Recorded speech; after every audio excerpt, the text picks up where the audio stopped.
तर नमस्कार विद्यार्थी मित्रांनो.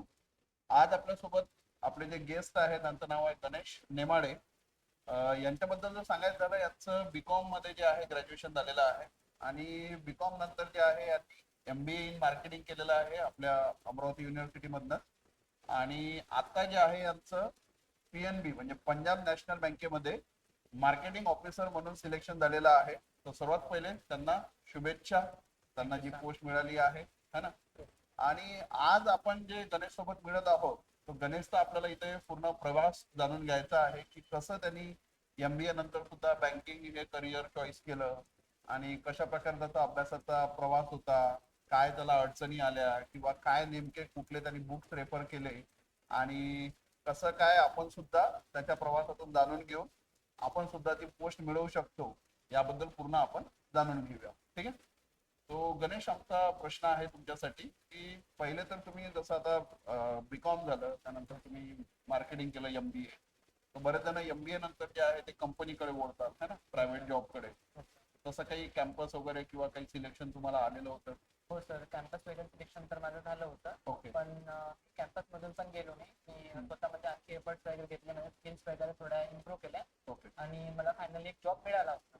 हम्म. पण जसं की आता मी तिकडे गेलो आणि म्हणजे तुम्ही जॉब केलेला आहे जॉब ऑलरेडी? केला. किती एक्सपिरियन्स म्हणून आपण तुमचा किती दिवस केलेला? सर तरी 1 इयर पर्यंत मी जॉब केला. कुठे?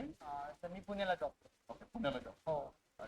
पण सर कसं आहे, आता तिथे मी गेलो पण माझं म्हणजे सॅटिस्फॅक्शन मिळत नव्हतं मला त्या जॉब मध्ये. वर्क सॅटिस्फॅक्शन म्हणजे रोज सकाळी जायचं, हे करायचं, पण रोज सकाळी उठल्यानंतर असं वाटत होतं की जॉब सोडून द्यावा, पण ते अच्छा. होत नव्हतं. पण एक दिवशी काय झालं, जॉबला जाता जाता माझा ऍक्सिडेंट झाला. ओके. ऍक्सिडेंट झाला आणि मला परत यावं लागलं घरी परत यावं लागलं. मग ते मी डिसाईड केलं की बा आता परत जॉबला नाही जायचं. नाही, म्हणजे आधी ती इच्छा होतीच आणि अचानक समजा अचानकच अशी एकदम म्हणजे ते समजा घडूनच काहीतरी आलं. हा. त्यामुळे आपण इंटिमेशनच आलं की बाबा. हो. तर सर मग मी जॉब सोडून दिला आणि कंपनीला सांगून दिलं की मी परत येणार नाही. तर मग आता काय करायचं. तर मग मी याच्या आधी MBA CET वगैरे दिली होती, माझं मॅथ्स वगैरे चांगलं होतं. तर मी म्हटलं आपण बँकिंगकडे जाऊ. मग अमरावतीमध्ये आलो. अमरावतीमध्ये आलो, देन कुठून सुरुवात करायची हे माहिती नव्हतं. मग माझं एक फ्रेंड होतं, त्यांनी मला SBT अकॅडमी विषयी सांगितलं. मग मी क्लासेस वरती आलो, तुम्हाला भेटलो आणि तुमच्याकडून गायडन्स घेतला आणि देन माझ्या प्रवासाला सुरुवात केली. तर कधी समजा हा तुमचा प्रवास सुरू झाला? तर 2023 मध्ये मे मध्ये मी इथे आलो. बरोबर. हो. आणि तुमच्याकडून गायडन्स वगैरे घेतला. तुम्ही मला सांगितलं ऑफलाईन बॅचेस विषयी आणि ऑनलाईन बॅचेस विषयी. तर मी तुम्हाला माझे प्रॉब्लेम्स वगैरे सांगितले. तर माझ्यासाठी ऑफलाईन बॅच करणे पॉसिबल. तर मी सर तुमच्याकडून ऑनलाईन बॅचेस वगैरे घेतले. ऑनलाईन बॅच घेतली, त्याच्यामध्ये मी तुम्ही जे जे मला गायडन्स सांगितलं तशा प्रकारे मी बॅच करत गेलो आणि माझं बेसिक क्लिअर करून घेतलं. आणि अशा प्रकारे माझा जो बँकिंगचा प्रवास आहे हा सुरू झाला. तर या दरम्यान जे आता तुमचं PNB मध्ये मार्केटिंग ऑफिसर म्हणून सिलेक्शन झालं, हो सर. या आधी समजा तुम्ही बँकिंगच्या एक्झाम ज्या दिलेल्या असतील, तो त्याच्यात काही एक्झाम वगैरे क्लिअर झाल्या होत्या की फक्त मार्केटिंग ऑफिसरवर तुमचा फोकस होता की जनरल बँकिंग तुम्ही करत? नाही सर, जनरल बँकिंग तरी करत नव्हतो. जसं की मी म्हणजे आता माझं जे एज्युकेशन त्याच्याशी रिलेटेड काही एक्झाम आल्या, जसं की MSCB आलं होतं. तर MSCB माझं अकाउंट चांगलं होतं म्हणून मी MSCB दिली आणि मी ते क्लिअर केली. MSCBचा पण माझा रिझल्ट आला. देन मग आता माझं MBA झालं होतं अकाउंट आणि ह्या सगळ्या गोष्टी रिलेटेड होत्या, तर मी UGC नीट पण देऊन बघितली. म्हणजे ज्यांचं बीकॉम झालेलं आहे त्यांच्यासमोर समजा कुठली म्हणतो तुम्ही पोस्ट? MSCB MSCBचा एक चांगला समजा हे आहे. हो सर. आय थिंक महाट्रान्सपोर्टच्या पण सध्या जागा निघालेल्या आहेत. हो सर. आपण पुढे बोलू शकतो. हो सर. तर आणि सिलेबस सेम राहते हो सर. फक्त एक याचं नॉलेज राहतं, प्रोफेशनल नॉलेज आहे. तसं मला त्याचा बेनिफिट असं झाला आपला क्लासेसचा की मॅथ रिजनिंग मला तिथूनच चांगल्या प्रकारे माझं होऊन गेलेलं होतं. मला फक्त अकाउंटच थोडंफार माझं प्रोफेशनल नॉलेज करायचं होतं. आणि काही मला वाटतं मराठी ग्रामर राहते. हो, मराठी ग्रामर राहते. पण मराठीचं सर जसं पेपरची जी लेवल तर थोड्या मार्कासाठी होतं, त्याला आपण अवॉइड जरी केलं तरी एवढं काही राहत म्हणजे याच बेसिसवर आपण ट्रान्सफर झालं म्हणजे जे बीकॉमच्या बेसिसवर एक्झाम राहतात त्या सुद्धा क्लिअर करतो. आणि त्याला फक्त बीकॉम वाले पोरच फॉर्म भरू हो सर, त्याला फक्त बीकॉम वाले मुलं फॉर्म भरू शकतो. आय थिंक पण तिथे 3 वर्ष तुम्हाला पे स्केल कमी राहतो, पे स्केल कमी राहतो 3 वर्ष आणि 3 वर्षानंतर फायनल जॉईनिंग. बरं, ते पण तुमचं क्लिअर झालं आणि तुम्ही प्रवास सुरू केला. बँकिंगच्या एक्झामच्या आधी क्लिअर झालं होतं नंतर क्लिअर?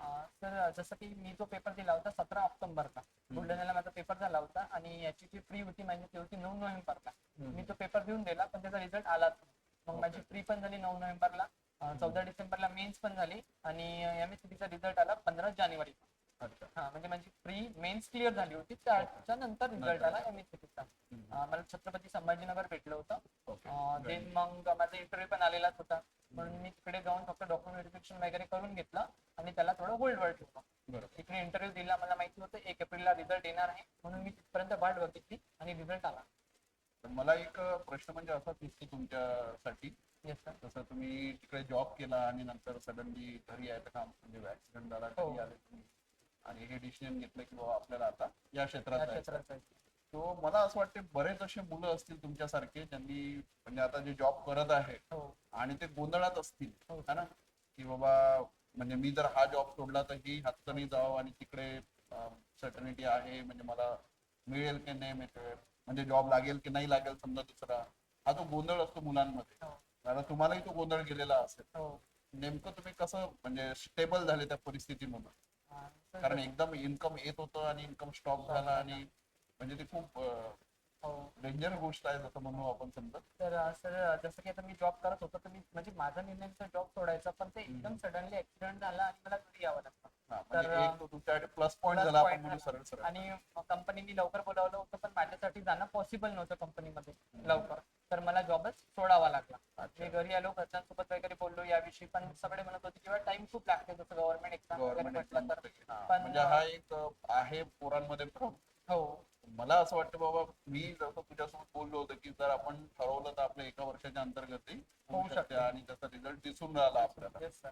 माझं तेच म्हणणं आहे की बघा विद्यार्थ्यांना, की अशा ज्या दुविधा परिस्थितीत असतील है ना, जर आपण आपले 100% द्यायला तयार असू तर कुठलीही गव्हर्नमेंट सर्व्हिस, म्हणजे मी माझ्या एक्सपिरियन्सतून तुम्हाला सांगू इच्छितो, माझा UPSC MPSC वगैरेचाही समजा एक्सपिरियन्स आहे, तर मला असं वाटतं आपण जर मन लावून पूर्णपणे अभ्यास करायला रेडी असू आणि आपल्याला जर योग्य गाईडलाईन असेल तर आपण 1 वर्षाच्या अंतर्गत कुठलीही एक्झाम जी आहे म्हणजे पोस्ट काढू शकतो असं मला वाटतं है ना.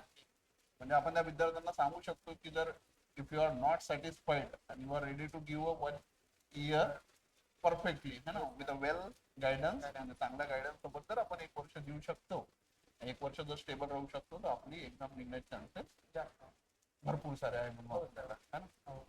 मग मला याच्यातून म्हणजे आता जसं हे झालं आपण म्हणू, म्हणजे आता काही जणांना वाटते बाबा याची घरची परिस्थिती चांगली असेल म्हणून कदाचित घरचा सपोर्ट असेल. मी तो पण एक तुम्हाला क्वेश्चन करेल की समजा तुमच्या घरची परिस्थिती कशी होती, कसं आई वडिलांनी तुम्हाला सपोर्ट केला मग अशा याच्यात. तर सर माझे जे वडील आहेत ते शेती करतात आणि म्हणजे माझ्या घरी कोणी नाही आहे जे किंवा गव्हर्नमेंट जॉबवर वगैरे आहे. पण जसं ते जॉब माझा स्किप झाला, देन मी घरच्यांसोबत पण बोललो की मला 100% म्हणून द्यायचं आहे. जर नाही झालं तर मी वापस तिकडे माझं जे प्रायव्हेट सेक्टर आहे तिकडे चाललो गेलो. तर माझ्या घरच्यांनी पण मला सांगितलं ओके ठीक आहे तू इकडे जाऊन बघ. मग म्हणजे घरी किती शेती आहे तर समजा साधारण, म्हणजे हाही प्रश्न आता बऱ्याच हो, जणांना पडेल, तर म्हणून सर मी एक माझ्या घरी- परिस्थिती क्लिअर करतो हो, तुमचा. माझ्या घरी तशी 14 एकर शेती आहे ओके. आणि म्हणजे माझे बाबाच बघतात आणि माझा भाऊ आहे. अच्छा, तर भाऊ आहे. कधी कधी मोठा भाऊ आहे ना, मोठा भाऊ आहे, तो शेतीकडेच लागतो. तो शेतीकडेच लक्ष म्हणजे देतो. थोडं एक स्टॅबिलिटी होती समजा हो. त्या मानाने आपण म्हणू. हो सर. आणि घरच्यांचा तर सपोर्ट होताच, तर त्यामुळेच मग मी इथे येऊ शकलो आणि म्हणजे परिपूर्ण देऊ शकलो माझे 100%. हा. Yes, sir.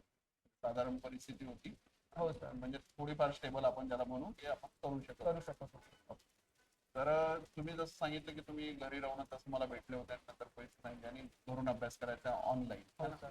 तो माझा सेकंड प्रश्न असा राहील की ऑनलाईन किंवा ऑफलाईन, हा. म्हणजे विद्यार्थ्यांना याच्यातून आपण काय सजेस्ट करू इच्छितो किंवा ऑनलाईन क्लास किंवा ऑफलाईन क्लास मध्ये काय बेटर तर तसं तर मला असं वाटतं दोन्ही पण बेटरच आहे, हा. पण म्हणजे जसं त्यांची जशी सिच्युएशन आहे सिच्युएशन त्यानुसार त्यांनी नुसार ते त्यांनी अडॉप्ट decision केलं घ्यायला पाहिजे. पाहिजे. हा, माझंही हा. तेच म्हणणं आहे बघा की म्हणजे तसं तर बेस्ट मला असं वाटतं की ऑफलाईन Offline क्लास च आहे, yes. पण एखाद्याची सिच्युएशन आहे की तो इथे येऊन नाही करू नाही करू शकत किंवा समजा करायचं आणि ज्याची इच्छा आहे तो कुठूनही करू करू शकतो शकते, बरोबर. है ना. हो सर. आणि तसं ऑफलाईन क्लास मध्ये एक फायदा होतो की बाबा आपण लक्ष ठेवू शकतो, हो, पण जेव्हा आपली स्वतःची इच्छा आहे तर आपण ऑनलाईन मध्ये ती गोष्ट करू शकतो. करू तशी शकतो. तर माझी तर इच्छा ऑफलाईन क्लासेस करायचीच होती, पण बरोबर. काही प्रॉब्लेम्स मुळे मी नाही करू नाही शकलो. तर माझ्याकडे एकच ऑप्शन होता की ऑनलाईन Online क्लासेस, classes. त्यामुळे मी ऑनलाईन क्लासेसच घेऊन. बरोबर. आपल्या इथं रेकॉर्डेड आणि Live दोन्ही पण चालू आहे. केलं जातं है ना? Yes sir. बरोबर, चालतंय.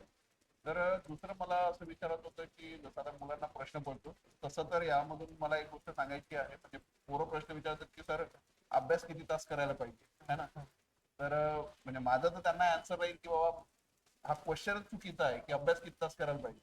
म्हणजे तुमचा प्रश्न असायला पाहिजे विद्यार्थ्यांना की टाइमपास किती घंटे करायला पाहिजे बा, है ना. म्हणजे मोबाईलला हो. किती वेळ द्यायला पाहिजे किंवा टाइमपासला किती वेळ जातो. आपलं कामच म्हणजे आपलं कर्तव्यच आहे, जर आपण विद्यार्थी आहे तर अभ्यास करणं. म्हणजे प्रश्न नेमका हा असायला पाहिजे की टाइमपास किती वेळ करायला पाहिजे, है ना. बाकी उरलेला वेळ तर आपल्याला पूर्ण काय करायचा आहे, अभ्यासच करायचा आहे. तरी मी एक तुमचा शेड्यूल समजा आता म्हणजे घरी राहूनही अभ्यास करणं म्हणजे फार कठीण गोष्ट आहे. हो. तसं जर बघितलं म्हणजे मधातच काही डिस्टर्बन्स येतात, तर रे बाबा हे काम करून येऊ, मग आता घरीच तर आहे, चल हे करून येऊ, है ना. मग तिथं तुम्ही कसं मॅनेज करत होते समजा. सर मी म्हणजे माझा एक शेड्यूल बनवला होता. रोज सकाळी मी 5 वाजता उठत होतो. 5 वाजता planning planning planning and schedule is very important thing. Yes sir. तर मी 5 वाजता उठत होतो आणि 6 वाजता अभ्यास करायला बसत होतो. तर माझं मॉर्निंग 5 AM ला तुम्ही उठत हो होते, 6ला मी स्टडी करत सुरू आहे. कधी कधी सर मी म्हणजे लवकरही करत होतो, कधी कधी 5:30, कधी कधी 6. म्हणजे हो. जसं मला म्हणजे जास्त स्पीड, जसं तर पेपर जवळ आलाय तर मग मी आणखी स्पीड वाढवत आणखी होतो समजा टायमिंग अभ्यासासाठी. वाढवेल, समजा स्पीड हो. वाढवण्यापेक्षा म्हणून आपण जास्त जास्त टायमिंग अभ्यास टायमिंग द्यायला पाहिजे. करतो. हा. त्यासाठी देत होतं. तर मग सर मी असं म्हणजे डिवाइड केलं होतं की बा फ्रीचा अभ्यास आपण इथून इथपर्यंत करायचा. बरं. जसं की बा मी 6 वाजता जर गेलो तर मग 6 वाजता जर मी स्टडीला बसलो तर मी 6 ते 2 यामध्ये माझा जो सकाळी 6 ते 2 दोन वाजेपर्यंत. याच्यामध्ये मी फ्रीचा करत होतो स्टडी. ओके. मग 2 वाजता मी मॉर्निंग स्लॉट तुम्ही फ्री साठी टाकलेला हो होता. फ्री साठी टाकलेला होता. आणि 2 वाजता मग मी जेवण वगैरे करत होतो. 2 ते 3 माझा जो टाइम आहे त्याच्यामध्ये जात होता. मग 3 नंतर मी रात्री 10 वाजेपर्यंत हा मेन्सला दिला. मेन्सला दिला होता. तर मग म्हणजे मी पूर्ण टायमिंग समजा अभ्यासाशी रिलेटेड, बाकी आपल्या गोष्टी आधामध्ये चालत होत्या समजा. हो सर. जसे जेवण खावण हो. वगैरे बिटवीन चालू आहे. हो. पण टायमिंग तुमचा पूर्णपणे समजा पूर्णपणे study ला चालत राहत होता. आणि सर मी एक दिवस पण असं स्किप नाही केलं की बाबा काही प्रोग्राम आहे किंवा बा आता मी दिवाळी जाऊन आहे आलो. किंवा बा काही आहे तर बा चला आपण त्याच्यामध्ये जो फ्रेंड्सला भेटू कोणीही कोणी सर्वांसोबत कॉन्टॅक्ट कमी करून टाकलेला होता माझा. आणि फक्त फुल टाइम म्हणजे स्टडी म्हणजे स्टडीज करत Studies करत होता. बाकी सगळ्या गोष्टी समजा अवॉइडेड होत्या. अवॉइडेड होता. की बाबा नाही बघू नंतर. हो, बघू. म्हणजे बघा मित्रांनो, इथं एक मी तुम्हाला म्हणजे जर तुम्हाला एका वर्षात इथं आपल्याला अचीव करायचं आहे, तो आपले जे आहे 2 दरवाजे बंद करावे लागतील असं मी सजेस्ट करेल तुम्हाला. एक राहतो आपल्या मनाचा दरवाजा, है ना. हो. तो मनाचा दरवाजाही कोणासोबत ओपन ठेवू नका. म्हणजे आता या एज मध्ये बऱ्याच मुलांचे प्रेम प्रकरणं है ना. तो दरवाजा एक बंद ठेवा लागेल. हो. आणि दुसरा जिथं तुम्ही स्टडी करता म्हणजे जसं आता गणेश सारखा आहे, तो आपल्या रूमचा दरवाजा, म्हणजे सर्वांसाठी जे 2 दरवाजे, एक मनाचा दरवाजा आणि एक आपल्या रूमचा दरवाजा आपल्या सक्सेस मिळेपर्यंत. बंद आणि अशा रीतीनं हे जर 2 दरवाजे आपण बंद करू शकलो तर एका वर्षात पोस्ट आमचाच मिळतो. मिळू शकते. मग आता तुम्ही म्हणजे समजा 2 स्लॉट केले त्याच्यामध्ये. हो. जसं आपल्याला माहिती आहे की बँकिंग मध्ये प्री आणि मेन्स मध्ये ड्युरेशन फार कमी राहतो ना, एका महिन्याचा ड्युरेशन राहतो. हो. त्या कारणाने आपल्याला स्टडी करताना मित्रांनो नेहमी लक्षात ठेवायचं आहे, सायमल्टेनियस स्टडी ठेवायचा आहे. हो. म्हणजे हाफ टायमिंग आपण मेन्सला आणि हाफ टायमिंग प्रीला. जनरल बँकिंग वाला असेल तर तेच टॉपिक आहे, फक्त थोडा हायर लेवलचं करायचं आहे. त्याच्यावर पण आपण एक व्हिडिओ बनवलेला आहे, तुम्हाला मिळेलच. तो गणेश ते तुम्ही मटेरियल रेफर केलं ते कुठलं युज केलं, म्हणजे समजा काही ऍप वापरले असतील, हो. काही बघितलं असेल तर सांगू शकतो. Sure sir.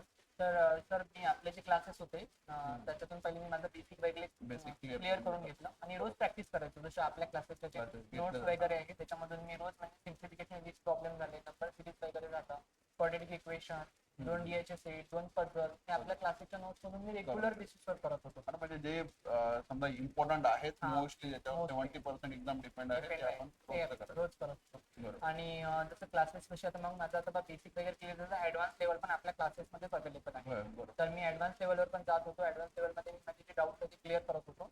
ते डाऊट वगैरे क्लिअर झाल्यानंतर आपल्या क्लासेसमधूनच आपल्याला मॉक्स वगैरे दिल्या जातात. मग मी मॉक लावून बघत होतो की बाबा आता मी एक स्पेसिफिक टॉपिक घेतला, तो स्पेसिफिक टॉपिक मी क्लिअर केला, लगेचच आपल्या क्लासेसवरती सेशनल सेक्शनल मॉक्स आहे, मी सेशनल मॉक घेऊन बघत होतो आणि चेक करतो की म्हणजे कुठं वीक पडत आहे.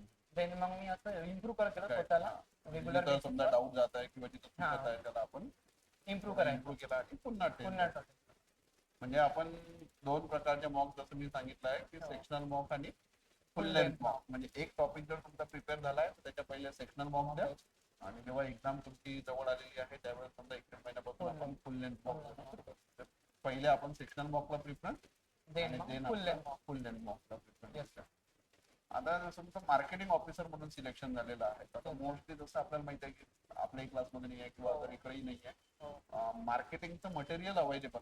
पोरांना प्रश्न पडतो त्याला बाबा फ्रीसाठी तर मार्गदर्शन मिळालं, हो मेन्स कसं करायचं. मग आता इन जनरल पहिला क्वेश्चन तर विचारेल की म्हणजे जसं आता मला तर माहितीच आहे पण आपण विद्यार्थ्यांसाठी क्वेश्चन घेऊया की मार्केटिंगच्या मेन्स मध्ये फक्त मार्केटिंग राहते, बाकी कुठला सब्जेक्ट नाही राहत है ना, आणि त्याच्यावरच आपलं फायनल सिलेक्शन डिसाइडेड राहतं.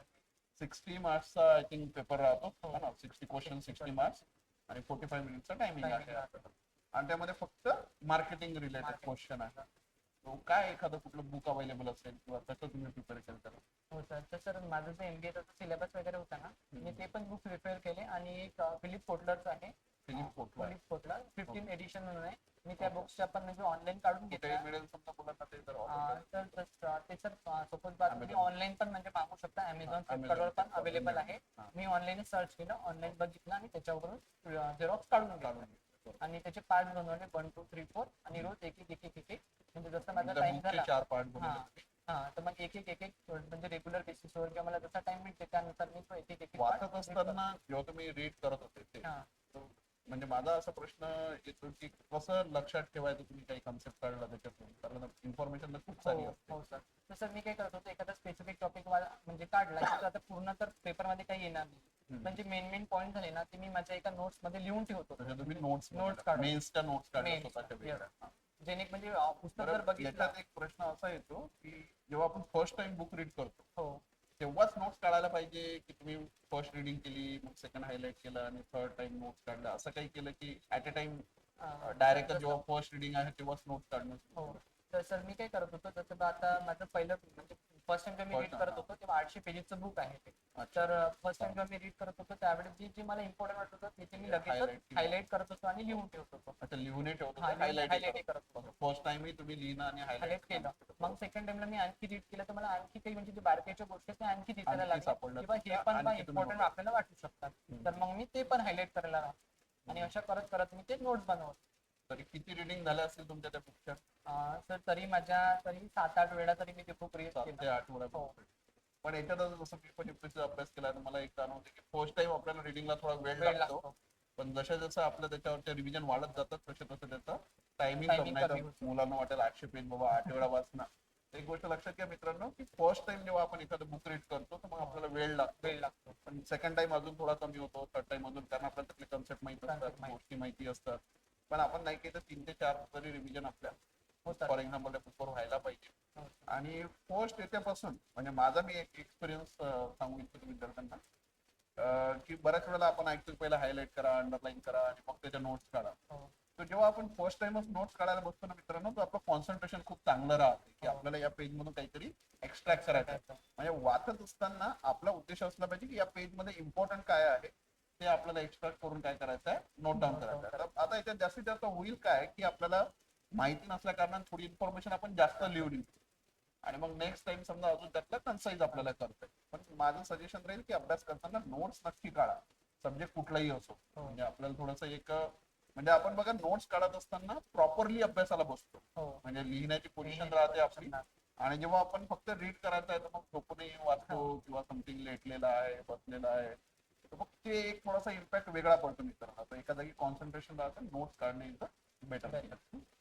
दुसरं एक बँकिंग मध्ये जो पोरांना प्रॉब्लेम जातो मोस्टली समजा आता मॅथ्स रिजनिंग तर होऊन जाते, एक सब्जेक्ट आहे इंग्लिश ना, बऱ्याच जणांना इंग्लिशची भीती वाटते आणि दुसरी गोष्ट मग लक्षात येत नाही, कारण आपण जेवढा आता एक्सपिरियन्स आहे त्याच्यावर आपण सांगू शकतो की बँकिंगच्या एक्झाम मधले जे काही इंग्लिश आहे ग्रॅमॅटिकल थोडं कमी बेस राहते आणि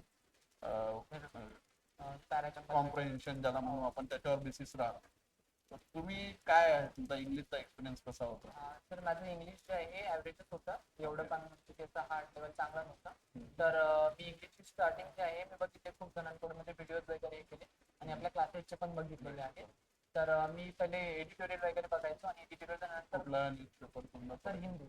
द हिंदू आपल्याकडे एक दिवस लेट येतो थोडा, हो ना, पण टेन्शन घ्यायची आवश्यकता नाही मित्रांनो. म्हणजे मी तुम्हाला सांगेल की एक दिवस लेट जरी येत असेल तर 2-3 दिवसाचे आपण एडिटोरियल जरी वाचू शकलो हप्त्यातून तरी दॅट्स बेटर.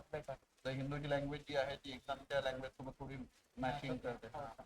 तर मी ते तर करतच होतो आणि सोबत मला जी म्हणजे ज्या बुक्स वगैरे आवडतात इंग्लिश मध्ये ते पण रीड करत होतो, जेणेकरून माझी रिडिंगची स्किल आहे किंवा कुठले स्पीड काही आहे. बुक्स तुम्ही सजेस्ट करू शकता मुलांना समजा सर म्हणजे ज्यांना आता मुलांचं कसं त्यांना जी बुक्स जे books आवडतात आवडतात ते तरी तुम्ही समजा लाईक तर जसं की मी आता म्हणजे माझे जे हे होते ना MBA चे बुक्स वगैरे झाले हे इंग्लिश मध्येच होते. ओके म्हणजे हा, तुम्ही त्यालाच मी हे त्यालाच करत होतो. टाइमिंग युटिलाइज झाला हो. आणि रिडिंग पण झाली. Reading पण झालं. तर त्यामुळे कसं माझी स्पीड इम्प्रूव्ह झाली त्याच्यामध्ये आणि समजण्याचं जे आहे म्हणजे आता माझं MBA आहे ना, तर त्याच्यामध्ये वर्ड्स पण खूप सारे मोठमोठे राहतात. तर ओके त्यांनी काय झालं माझं ओकॅबलरी पण वाढली. म्हणजे मी रीड करत गेलो, माझी स्पीड वाढली, ओकॅबलरी वाढली, त्यामुळे मला ते कॉम्पिटिशन मध्ये थोडी इझी झालं. आणि राहिले टॉपिकचे तर मी टॉपिकचे आपले क्लासेसचे व्हिडिओ वगैरे बघत होतो आणि लगेचच त्याच्यावरती PYQ सॉल्व्ह करत होतो. मग माझे क्वेश्चन आन्सर, त्यामुळे तो टॉपिक माझा थोडा जास्त लवकर. इंग्लिश बद्दल मी एक सजेशन करेल मित्रांनो, लक्षात घ्या. इंग्लिश मध्ये जे आपल्याकडनं इंग्लिशचं जेव्हा आपण करतो प्रिपरेशन तेव्हा एक चुकी होते की आपण इंग्लिश टू मराठी डिक्शनरी वापरतो. तर माझं सजेशन राहील की डिक्शनरी जी आहे ती इंग्लिश टू इंग्लिश यूज करायला पाहिजे है ना. आणि इंग्लिश जर तुम्हाला इम्प्रुव्हमेंट करायची असेल तर सांगितलं की न्यूजपेपर, बुक्स, काही व्हिडिओज किंवा तुमच्या इंटरेस्टिंग जो पार्ट असेल तो थोडा इंग्लिश मध्ये जो आहे तो करण्याचा प्रयत्न करा. म्हणजे लिस्निंग म्हणा किंवा वॉचिंग म्हणा है ना. इंग्लिश मूवी जे सबटायटल वाले राहतात तेही तुम्ही करू शकता किंवा मग बुक रिडिंग तर चांगली गोष्ट आहे. आणि सर युट्यूब वरती पण मी एक वाचत होतो म्हणजे जे आपले लिडर्स वगैरे राहतात ना तिथे एक बरोबर, त्यांचे features. बिग सबटायटल म्हणून एक राहते. अच्छा. तर मी त्याचे व्हिडिओज बघतो इंग्लिश साठी. बरोबर, तर त्यांनी पण मला खूप इम्प्रूव्ह झालं. इम्प्रुव्हमेंट करतो. हो दुसरा अजून मुलांचा एक प्रश्न राहतो जसं स्कूलिंग एज्युकेशन आणि जे तुमचं ग्रॅज्युएशन वगैरे झालं सर. त्याच्यात काय म्हणजे पर्सेंटेज वगैरे किंवा समथिंग म्हणजे मुलांना आता काही मुलं असे राहतात की ज्यांना पर्सेंटेज कमी मिळाले हो म्हणून त्यांना थोडी भीती राहते हो. की बाबा आपलं होईल नाही ते. तुम्हाला काय वाटतं की स्कूलिंग एज्युकेशन आणि कॉलेजचं जे एज्युकेशनचे पर्सेंटेज वगैरे आहे ते या फील्डमध्ये किती मॅटर करतात?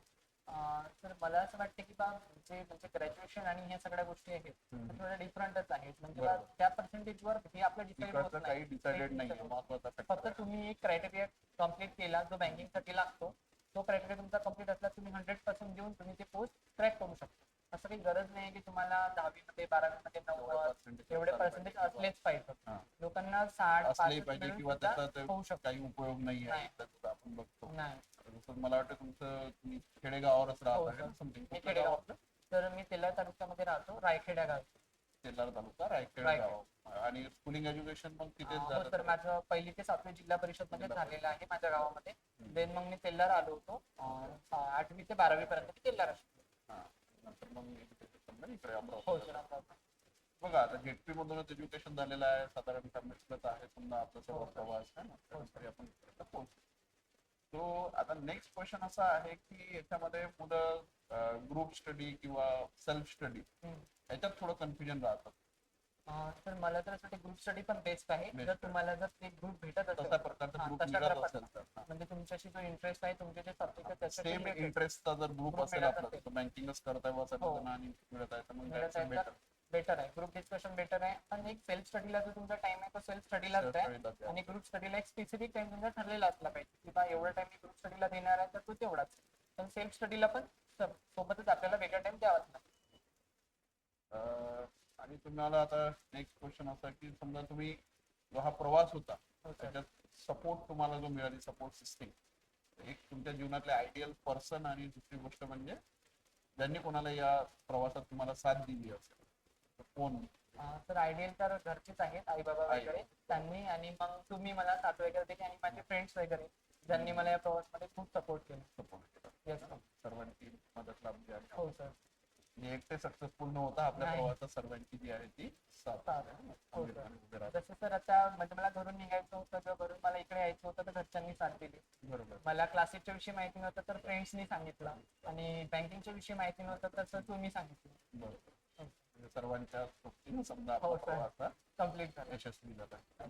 हा. तर, ठीक आहे. चालेल.